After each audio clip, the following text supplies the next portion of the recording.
السلام علیکم ناظرین، میں ہوں جمال ارشد اور آپ دیکھ رہے ہیں ونڈر ورلڈ۔ دوستو، حضرت ابو ہریرہ رضی اللہ تعالیٰ عنہ سے روایت ہے کہ انہوں نے نبی کریم صلی اللہ علیہ وآلہ وسلم کو فرماتے سنا کہ بنی اسرائیل میں 3 آدمی تھے، ایک کوڑی، ایک گنجا اور ایک نابینا۔ اللہ تبارک و تعالیٰ نے ارادہ فرمایا کہ ان کا امتحان لے تو ان کی طرف ایک فرشتہ بھیجا۔ ان تینوں کے ساتھ عجیب معاملہ پیش آیا۔ ان میں سے ایک آدمی ایسا تھا جس کے چہرے پر برس کے داغ تھے، شکل بھی اچھی نہ تھی، لوگ اسے دیکھنا پسند نہیں کرتے تھے۔ محفل میں بیٹھ کر وہ اپنے آپ کو مجرم کی طرح محسوس کرتا تھا۔ اس کے لیے وہ بڑا پریشان پھرتا تھا، اس کا کاروبار بھی نہیں چلتا تھا۔ اس کے پاس ایک آدمی آیا اور آ کر اس سے کہا، بتاؤ تمہاری کوئی پریشانی ہے؟ وہ کہنے لگا، ہاں بڑی پریشانی ہے۔ پوچھا، کون سی پریشانی ہے؟ تو اس نے جواب دیا کہ اللہ تبارک و تعالیٰ میرے برس کے داغ ٹھیک کر دے، میرا چہرہ اس قابل ہو کہ میں لوگوں میں عزت کے ساتھ بیٹھ سکوں، اور اللہ تعالیٰ میرا کاروبار ٹھیک کر دے تاکہ میں عزت کی روزی کھا سکوں۔ میرے لیے یہی کافی ہے۔ چنانچہ اس آدمی نے دعا کی، اللہ تعالیٰ نے اس بندے کی برس کی بیماری کو دور کر دیا اور اسے ایک اونٹنی عطا کی۔ اونٹنی کی نسل اتنی بڑی کہ وہ ہزاروں اونٹوں اور اونٹنیوں کا مالک بن گیا اور اس کا شمار امیر آدمیوں میں ہونے لگا۔ پھر وہ آدمی دوسرے کے پاس گیا جس کے سر پر بال نہیں تھے۔ لوگ اس کا مذاق اڑاتے تھے اور اسے گنجا کہتے تھے۔ کاروبار بھی اچھا نہیں تھا، لہٰذا وہ بھی پریشان رہتا تھا۔ اس آدمی نے پوچھا، سناؤ بھائی، تمہارا کیا حال ہے؟ وہ کہنے لگا، بس ایک تو سر پر بال نہ ہونے کی وجہ سے پریشان ہوں، دوسرا کاروبار نہ ہونے کی وجہ سے پریشان ہوں۔ اس آدمی نے کہا، اچھا اللہ تعالیٰ تمہارے سر پر خوبصورت بال اگا دے تاکہ تم دیکھنے میں خوبصورت نظر آؤ، اور اللہ تعالیٰ تمہیں اچھا کاروبار عطا کرے۔ چنانچہ اس کے سر پر خوبصورت بال آ گئے اور اللہ تعالیٰ نے اسے ایک گائے عطا کی۔ گائے کی نسل اتنی بڑی کہ وہ ہزاروں گائے کا مالک بن گیا اور وقت کے امیر ترین آدمیوں میں اس کا شمار ہونے لگا۔ پھر وہ آدمی تیسرے کے پاس گیا اور پوچھا کہ سناؤ تمہارا کیا حال ہے؟ اس نے کہا، میں تو آنکھوں سے اندھا ہوں، میں تو ٹھوکریں کھاتا پھرتا ہوں، میں تو لوگوں سے بھیک مانگ کر گزارا کرتا ہوں، میری بھی کیا زندگی ہے؟ دعا کرو کہ اللہ تبارک و تعالیٰ مجھے بینائی عطا فرما دے۔ اللہ تبارک و تعالیٰ نے اسے بینائی عطا فرما دی اور اسے ایک بکری عطا کی۔ اس بکری کا ریوڑ اتنا بڑا کہ وہ ہزاروں بکریوں کا مالک بن گیا۔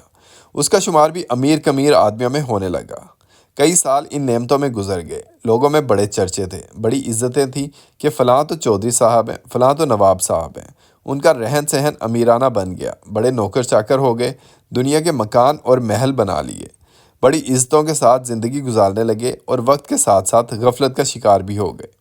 جب کافی عرصہ گزر گیا تو وہی فرشتہ پہلے آدمی کے پاس آیا اور کہنے لگا کہ میں مسکین ہوں، میں غریب ہوں، میں آپ کے پاس آیا ہوں۔ ایک وقت تھا کہ جب آپ کے پاس بھی کچھ نہیں تھا، اللہ تعالیٰ نے آپ کو سب کچھ عطا کیا ہے، آپ مجھے اسی اللہ کے نام پر کچھ دے دیں۔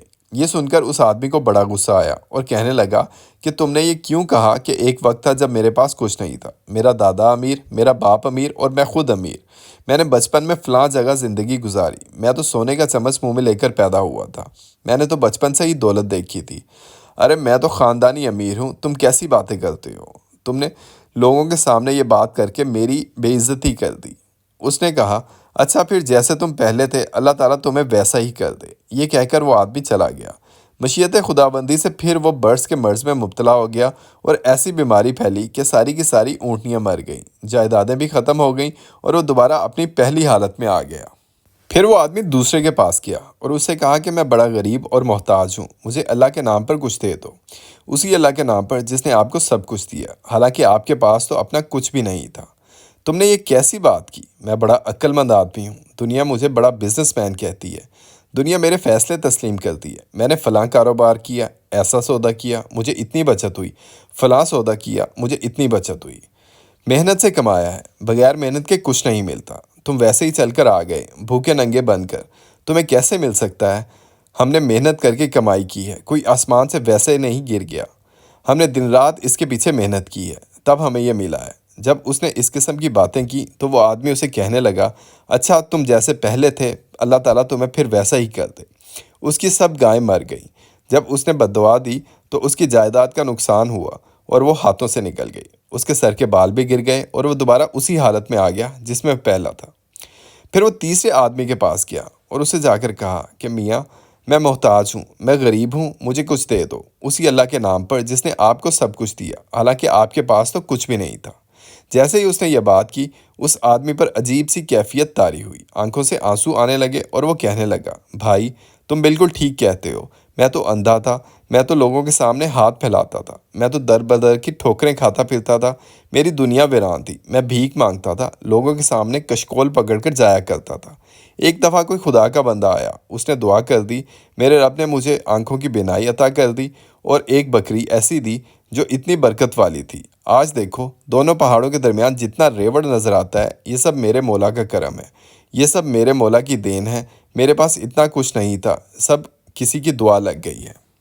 میرے دوست، تم اللہ کے نام پر مانگنے کے لیے آئے ہو، میرا ریوڑ تمہارے سامنے ہے، تم جتنا چاہو لے سکتے ہو، میں اپنی اوقات کیوں بھولوں؟ میں تو وہی اندھا ہوں، میرے مولا نے مجھ پر کرم کیا۔ اس اجنبی شخص نے کہا، تمہیں مبارک ہو، میں تو اللہ کا فرشتہ ہوں۔ اللہ تبارک و تعالیٰ نے مجھے 3 بندوں کے پاس امتحان کے لیے بھیجا تھا۔